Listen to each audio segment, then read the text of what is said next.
तो स्टूडेंट्स, आज का हमारा जो क्लास चल रहा है वो एक नया टॉपिक है, roller and block system. Roller हम लोग बहुत पढ़ चुके हैं, अब उसके साथ एक ब्लॉक आ गया है। तो देखेंगे क्या करना है। मैं आपको थोड़ा कॉन्सेप्ट देता हूँ पहले आज इसका। तो इन सवालों में क्या होगा बच्चों, एक रोलर होगा आपके पास, ऐसे हॉरिजॉन्टल पर रखा हुआ है, और इसके साथ साथ एक ब्लॉक होगा, एक ब्लॉक होगा आपके पास ऐसे। ये रोलर का सेंटर है, ये यहाँ कांटेक्ट में है, यहाँ कांटेक्ट में है। इसकी जो हाइट है उसको मैंने h मान लिया, और ये जो रोलर है हमारा, इसकी जो रेडियस है उसको मैंने r मान लिया। और मैंने कहा फोर्स कहाँ लगाना है आपको, फोर्स एट सेंटर। फोर्स कहाँ पे लगाना है, सेंटर पे लगाना है, और ऐसे फोर्स लगाना है कि ये इस ब्लॉक के ऊपर से जस्ट टर्न होने की कंडीशन में आ जाए, जस्ट टर्न होने की कंडीशन में आ जाए, या जस्ट चढ़ने की कंडीशन में आ जाए। इसके ऊपर चढ़ा के पार नहीं उतारना है, टर्न करा के क्रॉस नहीं कराना है, बस चढ़ाने की कंडीशन में लाना है। तो आप सेंटर पर फोर्स लगा दोगे। चलो मैंने मान लिया कि आपने सेंटर पर ऐसे फोर्स लगा दिया इस तरह से कि सर हम ऐसे फोर्स लगाएंगे और फोर्स धीरे धीरे बढ़ाएंगे और ये इसके ऊपर चढ़ने की कंडीशन में आ जाएगा। आप मुझे बताओ, जब चढ़ने की कंडीशन में आएगा तो क्या इसका कांटेक्ट यहां पर होगा या नहीं होगा? जल्दी बताइए, यस और नो में आंसर कीजिए सभी लोग। जब ये चढ़ने की कंडीशन में आएगा तो क्या इसका कांटेक्ट जमीन पर होगा या नहीं होगा? क्या लगता है? वेरी गुड, आप लोग अपने आंसर चैट में लिखते रहिए। सभी लोगों ने जिन्होंने चैट में आंसर किया सही आंसर किया है। चढ़ने की कंडीशन में तो तभी आएगा ना बच्चों, ये जब ये यहां से उठ चुका होगा। ठीक है आकाश कुमार, जब ये यहां से उठ चुका होगा तभी मानेंगे। यानी एक्चुअली जब ये इसके ऊपर चढ़ने की कंडीशन में आ गया, अब यहाँ का कांटेक्ट खत्म हो गया, यानी इस कांटेक्ट पॉइंट से रिएक्शन नहीं आएगी, क्योंकि रिएक्शन तो तब आती जब यहाँ पर कांटेक्ट होता, तो वो कांटेक्ट होगा ही नहीं। चलिए आगे आते हैं। तो इसका मतलब ये तो क्लियर हो गया कि जहां पर ये ग्राउंड से कांटेक्ट में, इस पॉइंट को मैंने अगर ए नाम दे दिया तो ए पॉइंट से कोई भी रिएक्शन नहीं आएगी। ये हमारा पहला नोट हो गया। क्या पहला नोट हो गया? कि there will be no reaction from the contact surface. सबसे पहला पॉइंट हो गया। इस बात को लिख लेते हैं, सब लोग लिख लीजिए, मैं बोल रहा हूं आपको सुनाई पड़ेगा। There will be no reaction from the contact surface.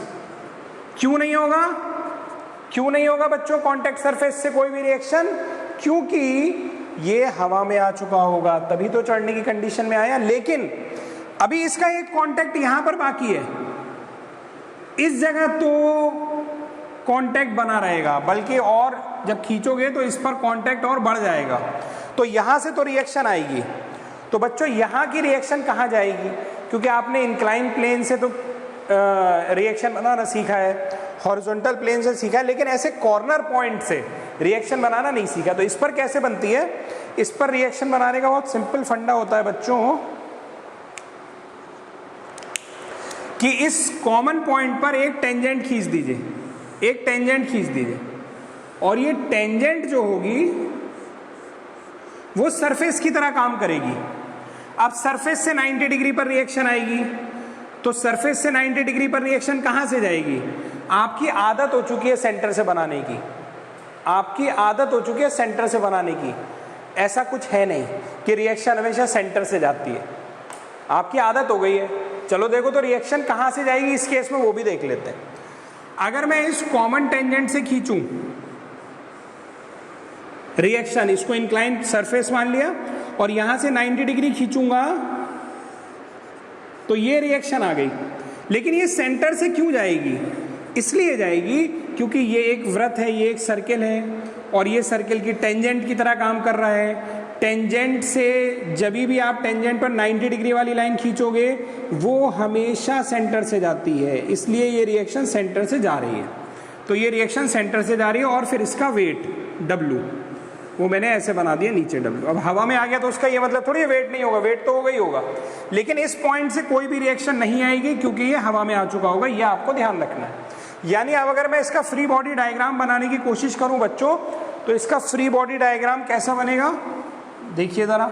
तो इसका फ्री बॉडी डायग्राम यहाँ बना रहा हूँ, ध्यान से देखिए। इधर जा रहा है एक R, इधर जा रहा है एक P और नीचे जा रहा है एक W। अब लामी थ्योरम आराम से लगा लेंगे। अगर एंगल हमने निकाल लिया तो एंगल बड़े आराम से निकल आएगा, बहुत सिंपल है एंगल निकालना। कैसे? ये जो कॉर्नर पॉइंट है ना, इसको इस लाइन पर मिलाया। किस लाइन पर मिलाया मैंने? आप कहेंगे सर आपने वाई एक्सिस पर मिलाया, आप कहेंगे सर आपने डब्ल्यू वाली लाइन पे मिलाया, आप कहेंगे सर आपने वर्टिकल लाइन पे मिलाया। फिर से इस कॉर्नर पॉइंट को मैंने डॉटेड से किस लाइन पर जाकर मिलाया? आप कहेंगे वाई एक्सिस पर मिलाया, या सर वेट वाली लाइन पर मिलाया, या सर आपने वर्टिकल लाइन पर मिलाया। मैं कहूंगा ये बात तो तुम्हारी सही है, लेकिन तुम एक चौथा ऑप्शन और ले लो। हमने उस लाइन पर मिलाया जिस लाइन पर रिएक्शन आनी तो चाहिए थी लेकिन आई नहीं। ये ट्रिक बता रहा हूं तुमको, तुम ऐसे ध्यान रखोगे तुम्हारा कोई सवाल नहीं फंसेगा, क्योंकि ट्राइंगल बनाना पड़ेगा हर सवाल में। और ऐसे हमारे पास 12 से 18 सवाल हैं इस तरह के। इसके अंदर 3 केस बनेंगे, ऐसे ही हमारे पास 5 से 6 क्वेश्चन है, तो हर एक में 3 है, तो 15 से 18 सवाल हैं हमारे पास। सुनना ध्यान से, ट्राइंगल बनाना पड़ेगा हर सवाल में। और ट्राइंगल कैसे बनाएंगे? बस बहुत आसान है। ये जो कॉर्नर पॉइंट है इसको उस लाइन पर प्रोजेक्ट कर देना, मिला देना जिस लाइन से रिएक्शन आनी तो चाहिए थी लेकिन आई नहीं। ऐसे याद रखोगे तो सब सवाल में ट्राइंगल एक बार में बन जाएगा। चलो ये बन, यहां से रिएक्शन आनी चाहिए थी ना, और वो नहीं आई क्योंकि यहाँ कॉन्टैक्ट नहीं है। अब इस ट्राइंगल को देखो ध्यान से, इसमें मैं शेड कर दे रहा हूँ, इस ट्राइंगल को मैं अलग से भी बना दे रहा हूँ, बहुत आसान है। ठीक, तो ये एंगल हम लोग निकाल सकते हैं बड़े आराम से। ये तो हो गई इसकी रेडियस R, और ये वाली हाइट कितनी बची बच्चों? इसको ध्यान से देखो, ये वाली हाइट कितनी बची? ये पूरा कितना था? R, और इसकी हाइट कितनी है? H। तो ये बच गया हमारे पास बच्चों कितना? R माइनस H, यानी ये हो गया R माइनस H। इसको मैं अल्फा लिख दे रहा हूँ एंगल को ऐसे। तो अब आप यहाँ से एंगल निकाल सकते हो, ये वाला अल्फा, किस फॉर्मूले का यूज करके? Cos alpha is equal to R minus H upon R। ये दूसरा बेसिक प्रिंसिपल इसका मिल गया। और एक तीसरा बेसिक प्रिंसिपल समझ में आया? रोलर की जो रिएक्शन है, रोलर की जो रिएक्शन है वो कहां से जा रही है? जहां पर P लगा हुआ है, और P कहां लगा है? सेंटर पर लगा है। ये रोलर ब्लॉक के सवालों में रिएक्शन का कॉन्सेप्ट थोड़ा सा अलग है, मैं आपको बता रहा हूं। इसमें रिएक्शन आप ऐसे सरफेस से तो बना ही नहीं पा रहे हो, ना कहीं इंक्लाइंड से बना पा रहे हो। तो अब आप कैसे बनाएंगे? तो एक बहुत शॉर्टकट ट्रिक बता रहा हूं बच्चों। रोलर ब्लॉक में जहां पर फोर्स P लगा हो, अगर सेंटर पे लगा है, तो ब्लॉक की रिएक्शन भी सेंटर से ही बन जाएगी। ये ट्रिक है, और बनी कैसे वो मैंने आपको बता दिया। ठीक है, चलिए, तो तीसरा पॉइंट इसमें ये हो गया, अपने आप लिख लीजिएगा इसमें, कि ब्लॉक की रिएक्शन उस पॉइंट से जाएगी जहां पर P लगा हो। ठीक है, the reaction will pass through the point eight which the force P is applied. ठीक, थर्ड पॉइंट अपने आप लिख लेना इसको। ये 3 पॉइंट ध्यान रखेंगे, लामी थ्योरम आप आराम से लगा लेंगे। ठीक है, इतना नोट कर लीजिए जल्दी से।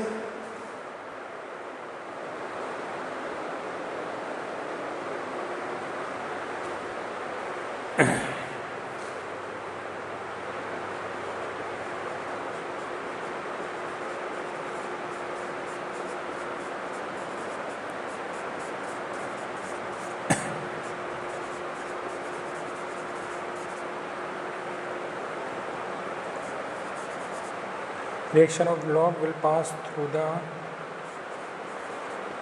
point at which force is applied. For minimum force, the angle between P and R must be 90 degree. बच्चों तुम चाहो तो कुछ भी मत नोट करो, तुम स्क्रीनशॉट ले लो, फिर मैं तुम्हें इसके नोट्स भेज दूंगा। ठीक है, अभी मैंने शुरू के 3 पॉइंट आपको एक्सप्लेन किए, चौथा पॉइंट एक्सप्लेन ही नहीं किया है, तो परेशान मत होना। स्क्रीनशॉट ले लो जल्दी से।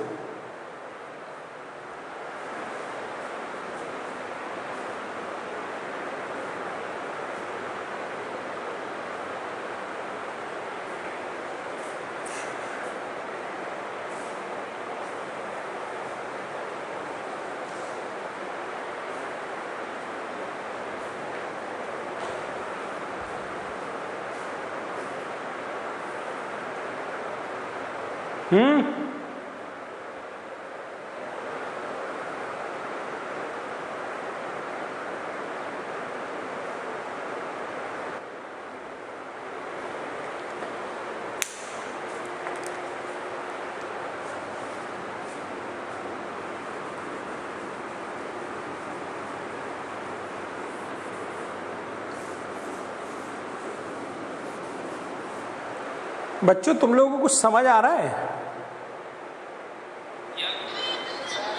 अभी जब हम लोग सवाल करेंगे ना तब मजा आएगा। अभी तो मैं इसका कॉन्सेप्ट बता रहा हूं तुम्हें। केस 2 यहां लिख दे रहा हूं।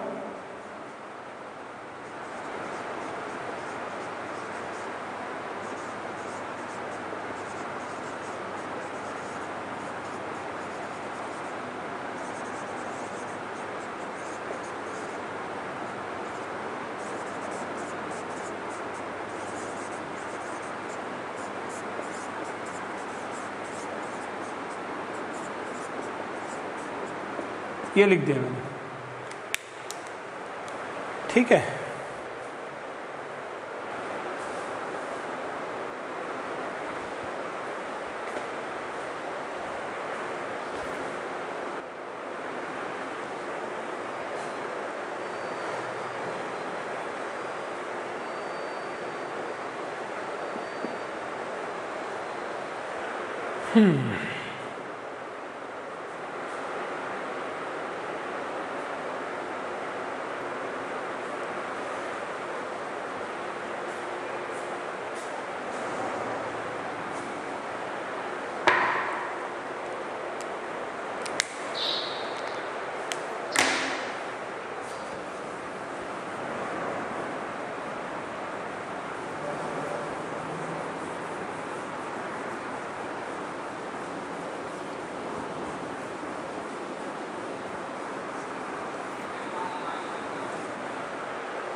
क्या कह रहे हो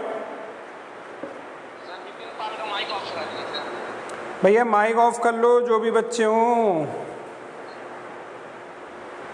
चलो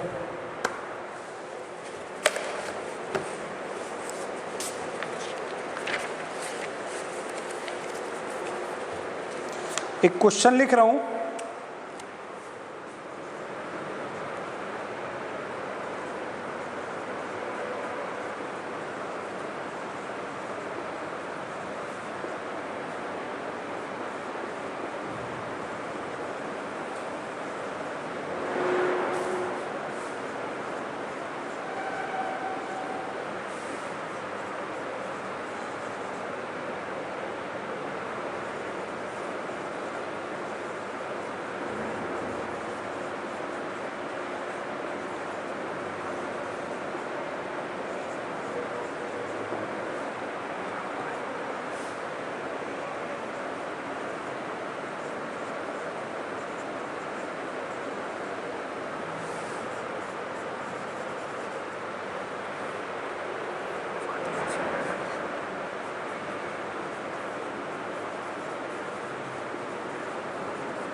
काफ़ी बड़ा सा क्वेश्चन मैंने बोर्ड पे लिख दिया है, दिख रहा होगा तुम लोगों को।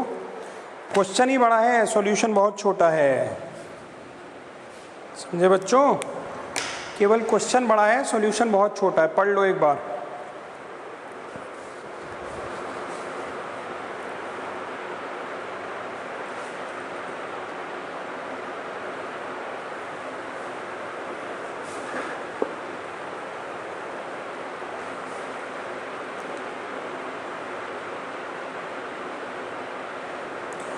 चलिए बच्चों, अब एक क्वेश्चन मैंने लिखा है, इसका सॉल्यूशन करते हैं। बहुत आसान है क्वेश्चन। पहले हम देखें ये क्या है question. A roller of weight 100 newton. तो चलिए भाई एक रोलर मैं बना लेता हूँ 100 न्यूटन का। ऐसे बना लिया मैंने, इसका वेट 100 न्यूटन है तो ऐसे बना लेता हूँ। आगे क्या कह रहा है? And radius 50। तो चलिए रेडियस का जब यूज़ करना होगा तो कर लेंगे। रोलर ब्लॉक के सवालों में थोड़ा ऐसे बना लिया करो, आसान रहेगा।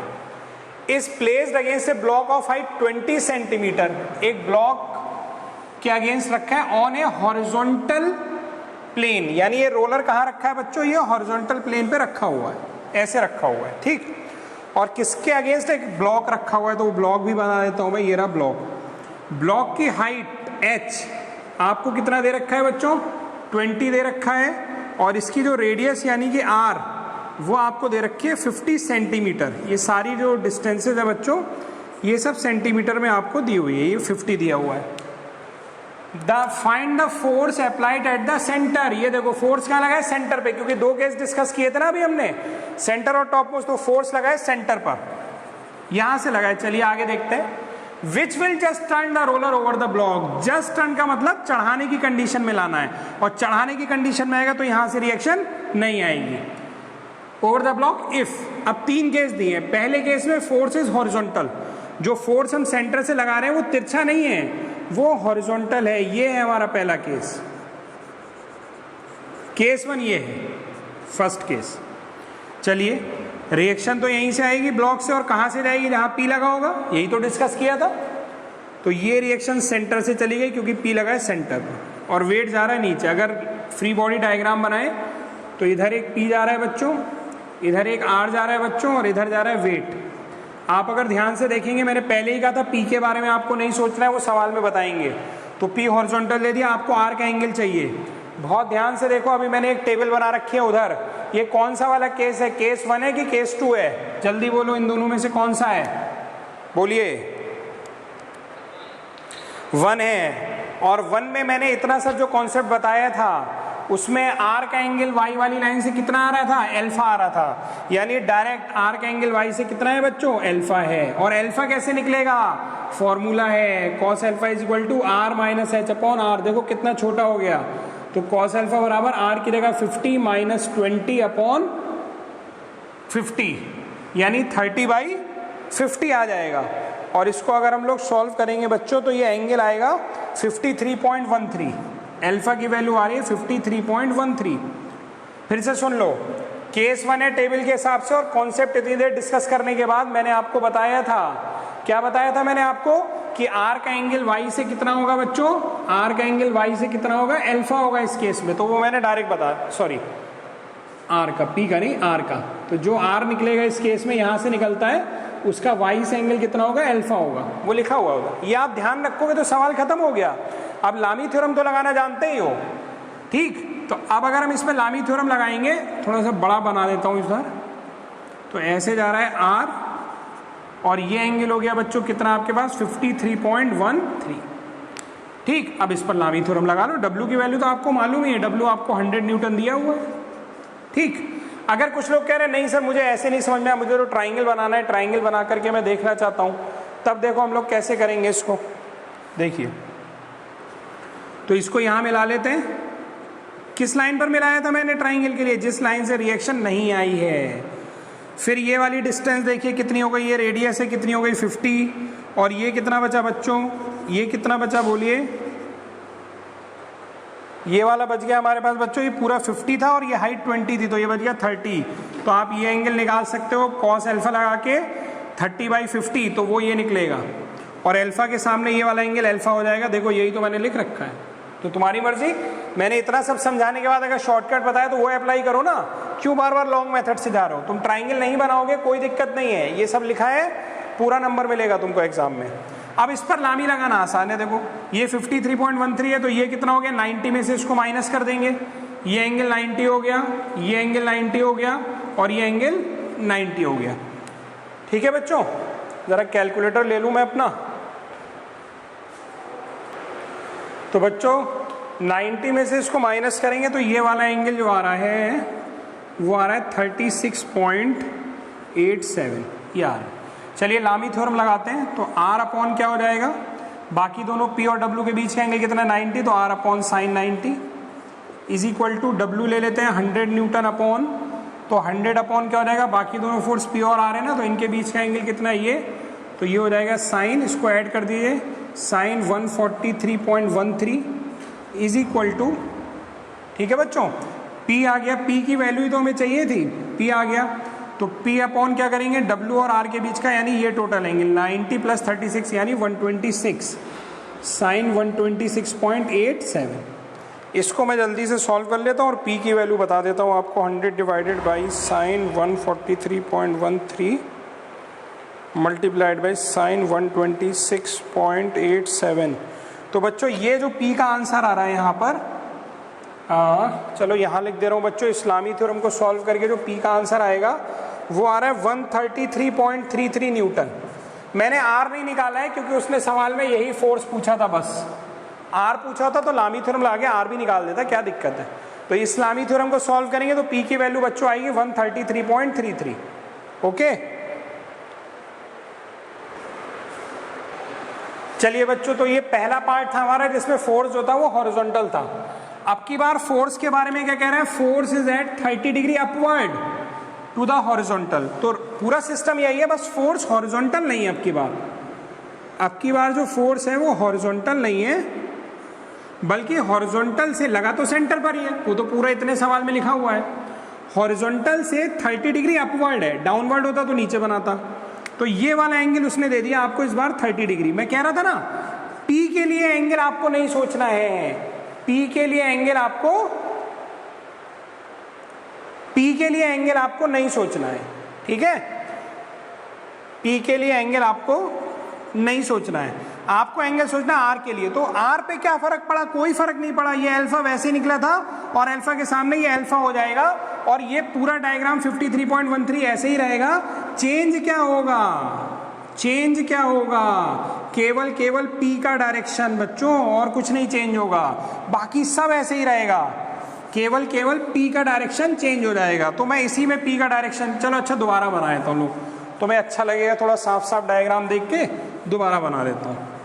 चलो देखो ये अल्फा ऐसे ही निकलेगा, वो निकाल लीजिएगा आप, दोबारा बना देता हूँ। देखो सेंटर का डायग्राम बना रहा हूँ, ये रहा सेंटर, इधर एक P जा रहा है, इधर एक R जा रहा है और नीचे इसका वेट जा रहा है 100।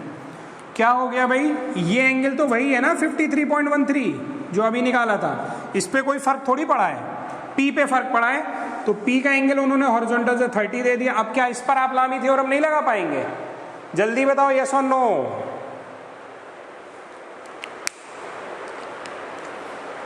ठीक है, तो लामी थ्योरम अगर इस पर लगाएं हम लोग तो देखिए भाई, अगर ये वाला 30 है तो ये कितना हो गया 60, ये 53.13 है तो ये 36.87, और ये वाला एंगल 90 है और ये वाला एंगल 90 है। लगा लेते हैं लामी थ्योरम अगर मैं लगाऊंगा तो चलो सबसे पहले अब क्या P ले लेता हूं, तो P अपॉन क्या लिखूंगा, बाकी दोनों फोर्स R और 100 के बीच का टोटल एंगल कितना हो गया बच्चों, साइन 126.87 इज इक्वल टू, अगर मैं 100 ले लेता हूं तो 100 अपॉन क्या लिखूंगा बच्चों, 100 अपॉन इन दोनों के बीच का एंगल यानी कि 113 ऐड कर लेना, 113.13, और फिर R के नीचे वाला आप लोग लिख लेना, चलो लिख देता हूं, साइन 120 आ जाएगा, साइन 120। फिर लामी थ्योरम लगा लेना और P निकाल लेना। R मर्जी हो तो निकालना, क्योंकि R नहीं पूछा उसने सवाल में, P पूछा है, तो P आप यहां से निकाल लीजिएगा। चलो मैं जल्दी से निकाल देता हूं, 100 divided by sine 113.13 multiplied by sine 126.87, 86.99।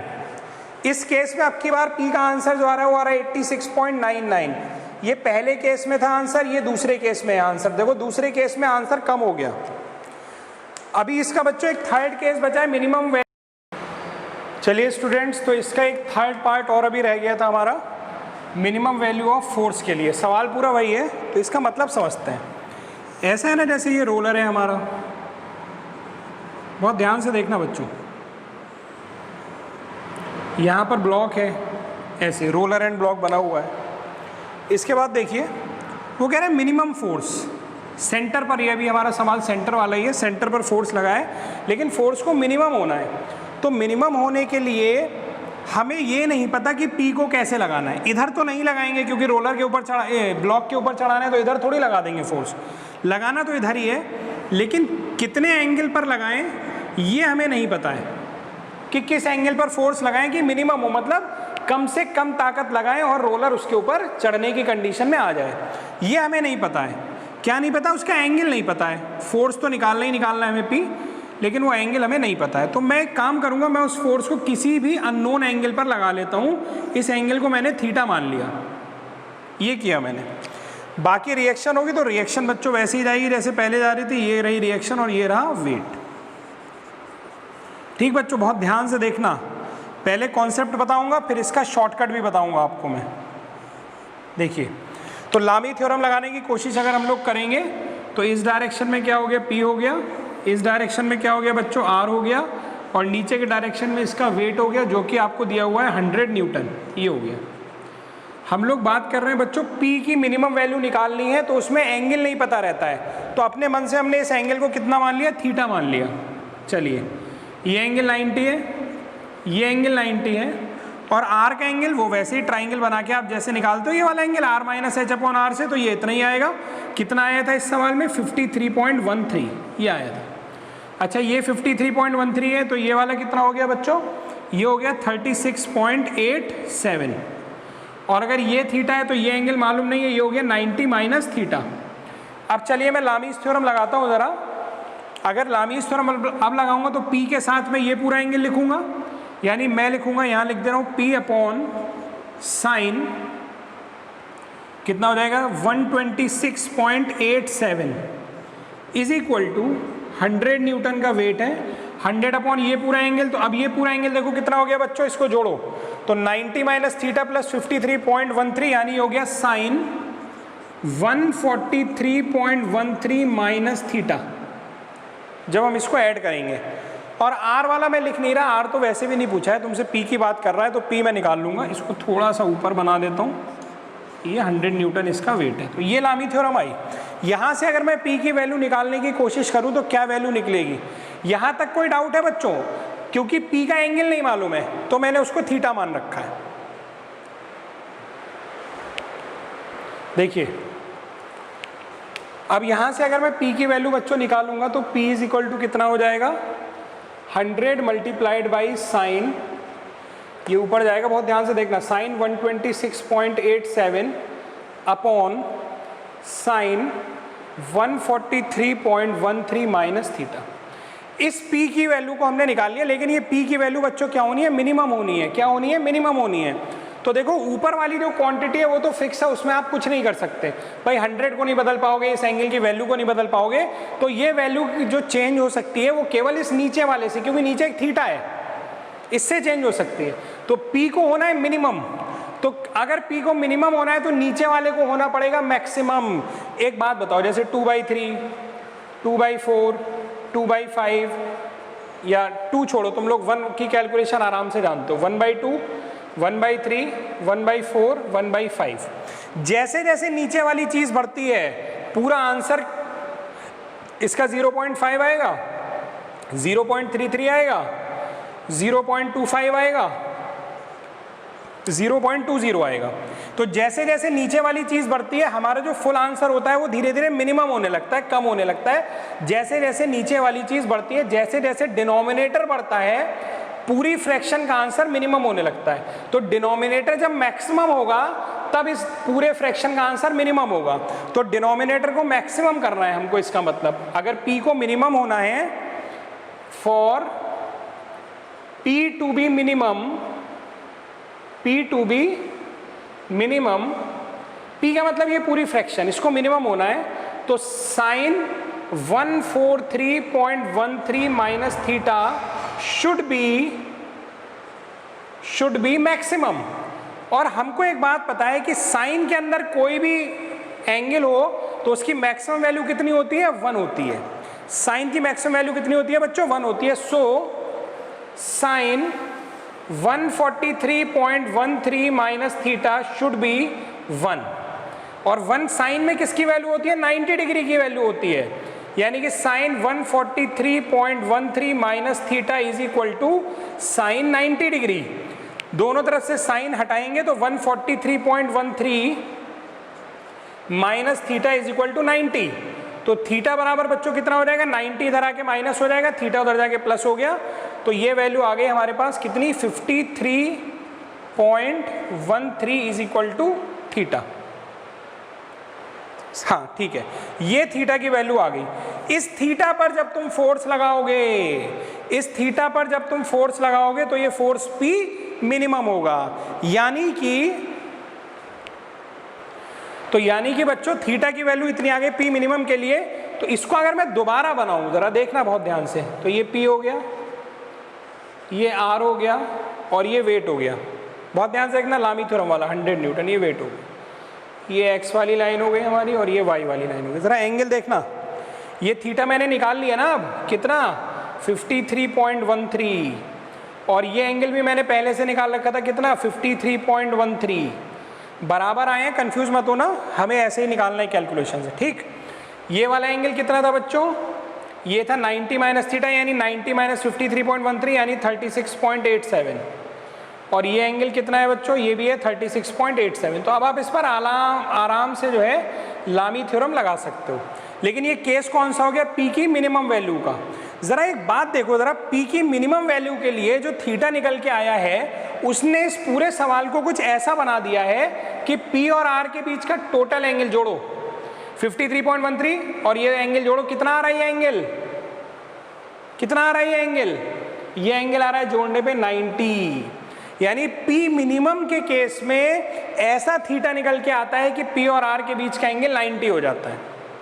इसको अब एज अ ट्रिक ध्यान रखो, जब भी तुमसे कहा जाएगा मिनिमम वैल्यू ऑफ फोर्स बताओ रोलर ब्लॉक में, तो हमेशा फोर्स और रिएक्शन के बीच का एंगल 90 कर देना डायरेक्ट। ये सब करने की कोई जरूरत नहीं तुमको, ये तो कॉन्सेप्ट मैंने दिया तुमको, तुम डायरेक्ट P और R के बीच का एंगल 90 कर लेना। और ये मैंने तुम्हें जो अभी 4 पॉइंट लिखाए थे लेक्चर के शुरू में, तो चौथा पॉइंट ये था कि for the minimum value of force P the angle between force and reaction should be 90 degree. P और R के बीच का एंगल कितना होगा, 90 डिग्री होगा। अगर ये बात हमें पहले से पता है और तब सवाल में अप्लाई करते हैं, तब कैसे करेंगे वो भी बताता हूँ। अभी तो आप सॉल्व तो कर ही लोगे इससे। तो बच्चों आपको ना मैंने पूरा कॉन्सेप्ट तो सिखा दिया है कि कैसे क्या हो रहा है, लेकिन अब अगर हमने ये सब चीज़ें सीख ली हैं, सारे ट्रिक शॉर्टकट सब सीख लिए हैं, और अगर फिर इनको अप्लाई करना हो सवाल में, तब कैसे करेंगे वो देखो ज़रा। तो हमारा सवाल ये था कि एक रोलर है, ब्लॉक है, सेंटर पर फोर्स लग रहा है, मिनिमम फोर्स लग रहा है, पता नहीं किस एंगल पर लगेगा, तो उस एंगल को हमने कुछ मान लिया था। चलिए, और यहाँ से रिएक्शन जाएगी जहाँ पर P लगा होगा, और नीचे हो गया वेट। अब बहुत ध्यान से देखना बच्चों, देखना कितना शॉर्टकट से मैं इस सवाल को पूरा सॉल्व कर दूंगा। देखो,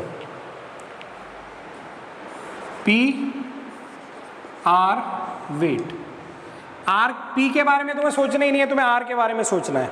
तो R का एंगल Y से इस केस में कितना आता है, अल्फा आता है, और अल्फा कितना निकाला था, क्वेश्चन पूरा वही है 53.13। फिर मैंने आपको अभी ये बात बताई कि अगर आपको P की मिनिमम वैल्यू निकालनी है तो P और R के बीच का एंगल कितना होगा, 90। डायरेक्ट 90 कर दो, डायरेक्ट 90 कर दो, बस ये लिख देना कि for P to be minimum the angle between P and R should be 90 degree, इसको लिख दीजिएगा।